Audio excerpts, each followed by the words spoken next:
Hi, Christ the King. I want to read from Luke chapter 23, beginning with the 26th verse.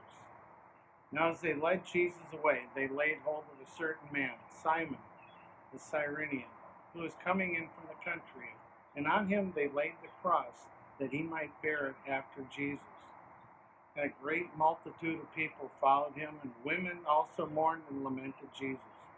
But Jesus turned to them and said, Daughters of Jerusalem, do not weep for me, but weep for yourselves and for your children. For indeed the days are coming in which they will say, Blessed are the barren, for their wombs have never bore, their breasts have never nursed. And then they will begin to say to the mountains, Fall on us, and to the hills cover us. For if they do these things in the green wood, what will be done in the dry? And there were also two others, criminals, led with Jesus to be put to death.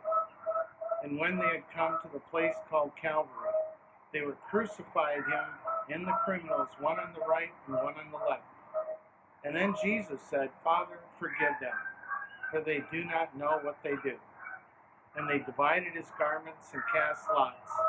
And the people stood looking on, even the rulers with them sneered, saying, He saved others. Let him save himself if he's the Christ, the chosen of God.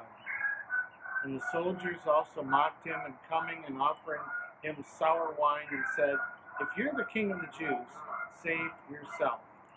And there is an inscription also written over him in the letters of Greek, Latin, and Hebrew that said, This is the King of the Jews. And then one of the criminals who were hung with him blasphemed him and said, If you are the Christ, save yourself and us.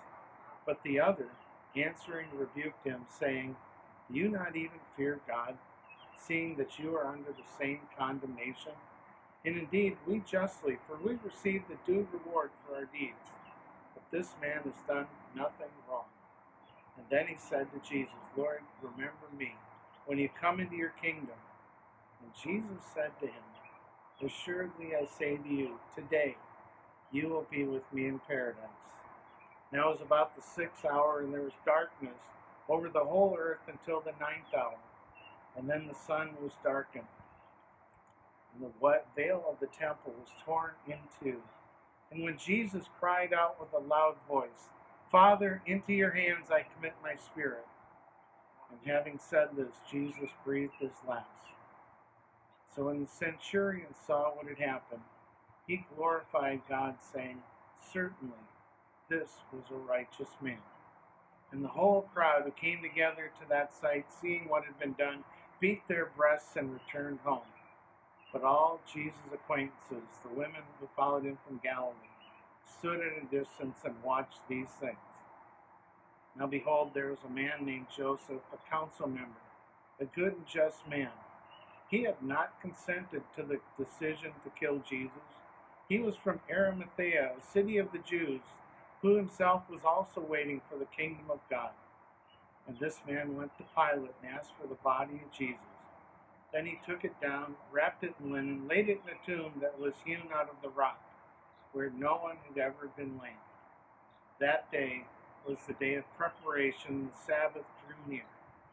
And the women who had come with Jesus from Galilee followed him after. And they observed the tomb and how his body was laid. Then they returned and prepared spices and fragrant oils. And then they rested on the Sabbath, according to the commandment. This is the word of the Lord.